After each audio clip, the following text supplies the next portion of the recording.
Bloodhound issue 2 actually came out while I was writing all of the synopsises for these previous Bloodhunt tie-ins. I think I finished writing them the day that Bloodhunt 2 came out, actually. Terrible timing on my part.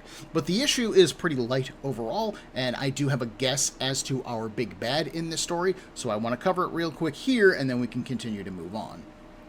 Issue 2 of Bloodhunt opens in the Impossible City, which is the current base of operations for the now taken down Avengers, making it the base of operations for Blade and the Bloodcoven, which is a solid band name. Those guys are pretty happy at the moment. They've got Thor locked up with a spike in his brain, the Scarlet Witch is magically locked up, and the Black Panther has been turned into a vampire. Despite how utterly awesome he is, even T'Challa cannot fight against Blade, dominating his will.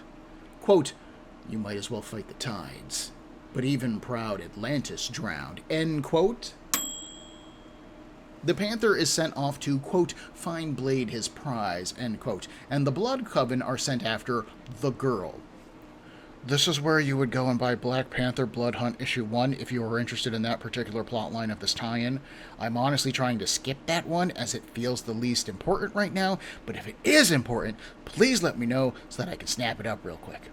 We then cut to the girl, aka Brielle Brooks, aka the daughter of Blade. This is even more proof that this bad guy isn't Blade, or that he is possessed, because Blade wouldn't refer to Brielle as the girl. He would say Brielle, or my daughter. This is the language of someone who isn't connected to Brielle. He doesn't have a personal connection to her. So again, Blade's either possessed, or someone's pretending to be him. Anyways, Brielle and Dracula are fighting vampires in New York City, where Dracula issue 1 left them off. Drac doesn't want them to waste time saving innocent people, but Brielle is a new hero and she is a young person. She isn't willing to just let these people die. So that keeps them pretty busy until the Bloodcoven arrives to do their job.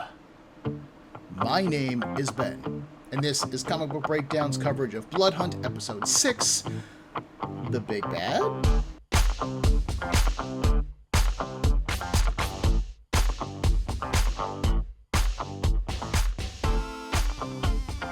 We cut away before the Bloodcoven attacks Brielle and Dracula over to Hunter's Moon and Tigra.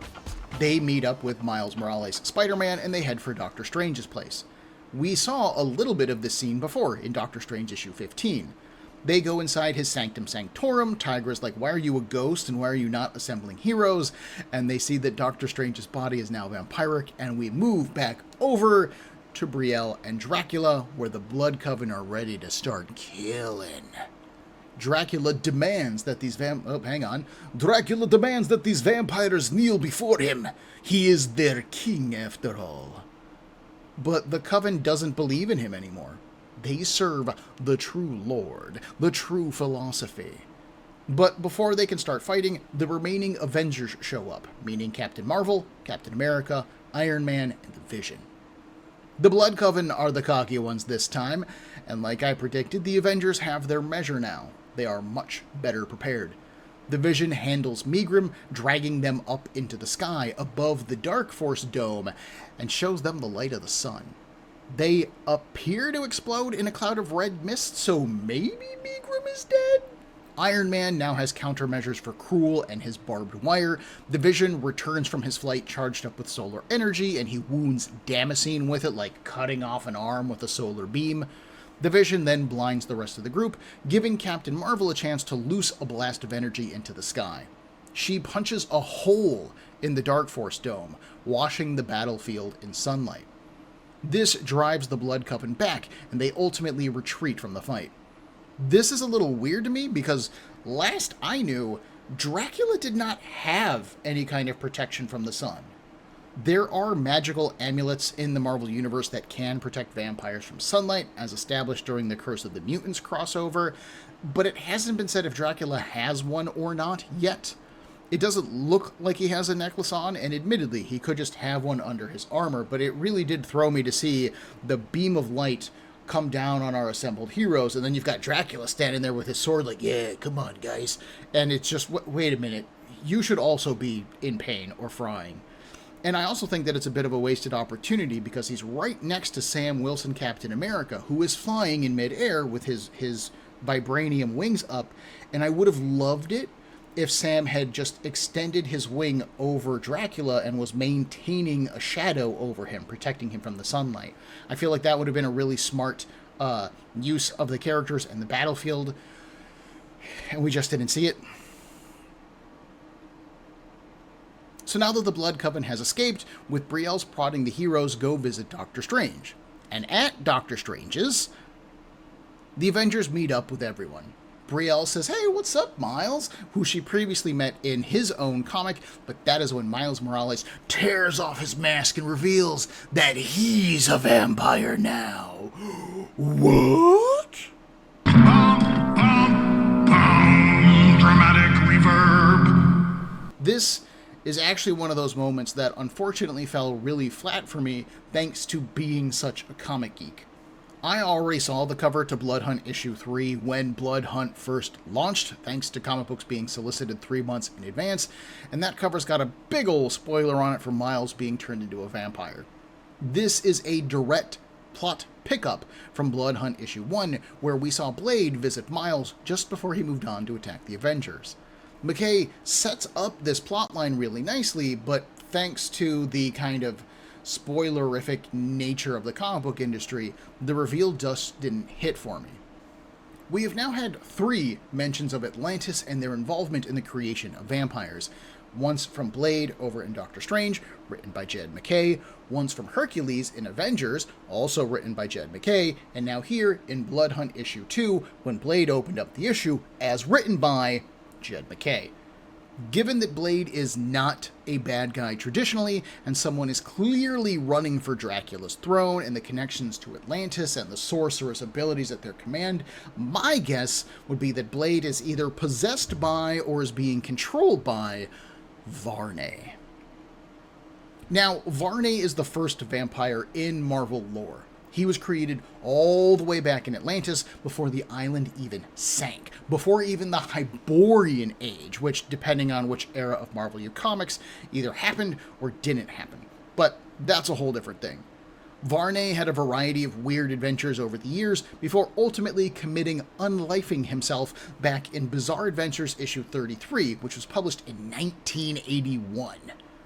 Years later, in 1983, Doctor Strange cast the Montesi formula and destroyed not only Dracula, but all vampires on Earth. This was in Doctor Strange Volume 2, and it did remain the status quo until roughly 1989/1990. In 2 storylines from Doctor Strange Volume 3, covering issues 11 through 18, the vampires were somehow brought back. I am not getting into it here, which included Varney. Strange did fight him, and he did win the fight, but he did not destroy this ancient vampire threat. The Night Stalkers then battled Varney in their own comic of issue 18 in 1994. I'm horrified to say that I don't remember this happening at all. Total transparency. I own and have read that volume of Night Stalkers, and quite honestly, I don't remember almost anything about it. After the Midnight Massacre crossover, it felt like nothing ever mattered in that book, unfortunately, and my particular copies of the comic are in storage, so I didn't get a chance to leaf through them before I was able to do this episode. Anyways, Varney survives that encounter and then shows up again in Blade the Vampire Hunter, the character's first ongoing series in late 1994, and he ain't showed up anywhere since. There have been like 3 other big vampire stories in Marvel history and since then, and no one has brought this dude up. So he's a real underdog. He's just been quietly sitting in the shadows waiting for a chance to matter, I guess. He does have a claim to the throne as the first vampire. He is a skilled sorcerer and just creep in his own right, and he has ties to Atlantis, which Jed McKay sure is making sure to mention a lot. Fun fact, Varney is actually named after Varney the Vampire, which is the first published vampire story back in 1845. Overall, this issue did move all of its plot lines forward from a writing perspective.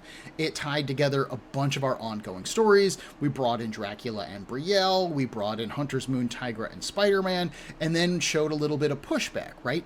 After all, Megrim appears to be dead. And while the Ultra Vampires are tough, this shows that they aren't invincible.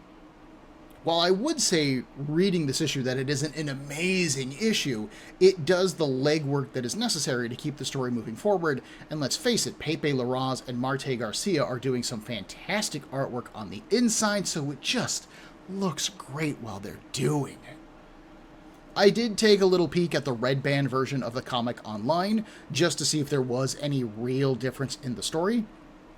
And Doctor Strange does remain cut in half, which I just think is kind of funny at this point. And there are some minor story changes that don't affect the overall narrative, but there are differences. The family that Brielle and Dracula save in the regular edition has already lost their mother in the red band by the time they show up. Megrim's death is actually shown in the red band edition. Gross. And most importantly to me, Captain Marvel asks Bloodstorm 1 what happened to Blade after she delivers like a super punch to his face. Which really feels like a question that the Avengers should have been asking in the Standard Edition. This should be something they're investigating anyways. And Bloodstorm 1 does some vague answer bull saying that Blade has become a vessel, like he was always meant to be. So again, this is something that leads me towards thinking that Blade is possessed by like the spirit of Varney, or he's got a spell cast on him. Perhaps the ancient vampire has been manipulating Blade's bloodline for generations in order to create the perfect host, and then Dracula will know this somehow, and he's going to show up with Brielle, who is the latest member of Blade's bloodline, and who, since she was originally created, she's been called Bloodline. It's a little hard to... No one's actually looked at her and been like, hey, you're Bloodline, right? And she goes, yeah, that's me. But the comics that she starred in have been called Bloodline, and anytime the character showed up somewhere, they've been like, starring Bloodline, the daughter of Blade. So clearly this is a thing. It's just a question of, is this a thing that matters? Or is this just, we need to come up with a name for this character, and we don't have one yet because Blade is Blade, and you don't want to... We already have a dagger. You can't call her Dagger. What else do you call her? Sword? Cutting edge? Like, sharp? Who knows? We do also get a pretty cool shot, actually, of Bloodstorm 1 without his mask on, and it's ugly, and it's creepy as hell, and it's the kind of monster design I like.